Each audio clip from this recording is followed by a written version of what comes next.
വചനമൊഴി August 23.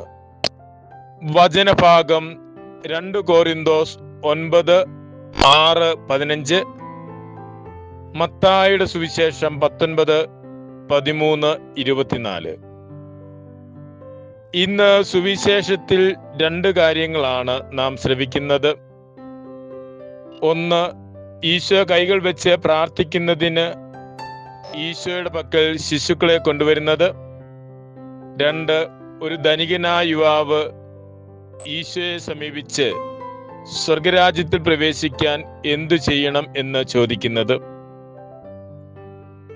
ശിശുക്കളെ തന്റെ പക്കലേക്ക് വരുന്നത് തടയരുത് എന്ന് ഈശോ പറയുന്നു. കാരണം അവരെ പോലെയുള്ളവർക്കാണ് സ്വർഗരാജ്യം.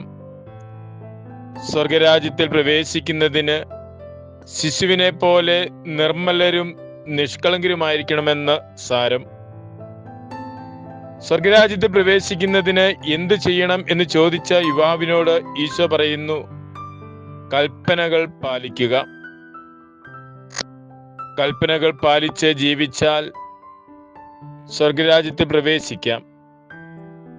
എന്നാൽ പൂർണ്ണനാകാൻ ആഗ്രഹിക്കുന്നുവെങ്കിൽ സ്വയം പരിത്യജിച്ച് ഈശോയെ അനുഗമിക്കുക.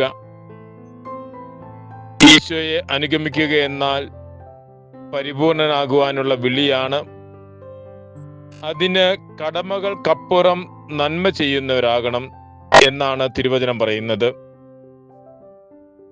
നന്മ ചെയ്യുന്നത് സങ്കടത്തോടെയോ നിർബന്ധം കൊണ്ടോ ആകരുത്, സന്തോഷപൂർവ്വം ചെയ്യണം എന്നാണ് പൗലോസ്ലീഹ ഇന്ന് ലേഖനത്തിലൂടെ നമ്മെ ഓർമ്മപ്പെടുത്തുന്നത്.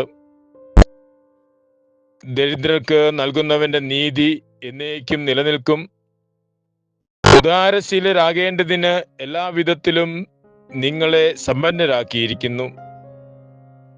അങ്ങനെ ദാനം ചെയ്യുന്നത് ദൈവത്തിനു മുൻപിൽ കൃതജ്ഞതാ സ്തോത്രമായി പരിണമിക്കുകയും ചെയ്യും. പരസ്നേഹ പ്രവൃത്തികളിൽ വ്യാപരിച്ച് കൃതജ്ഞതാ സ്തോത്രം അർപ്പിക്കുവാൻ നമുക്ക് പരിശ്രമിക്കാം. മിശിഹ നമ്മെ അനുഗ്രഹിക്കട്ടെ. ഈശോയിൽ സ്നേഹപൂർവം, കുറ്റ്യാനിക്കൽ സെബാസ്റ്റ്യൻ.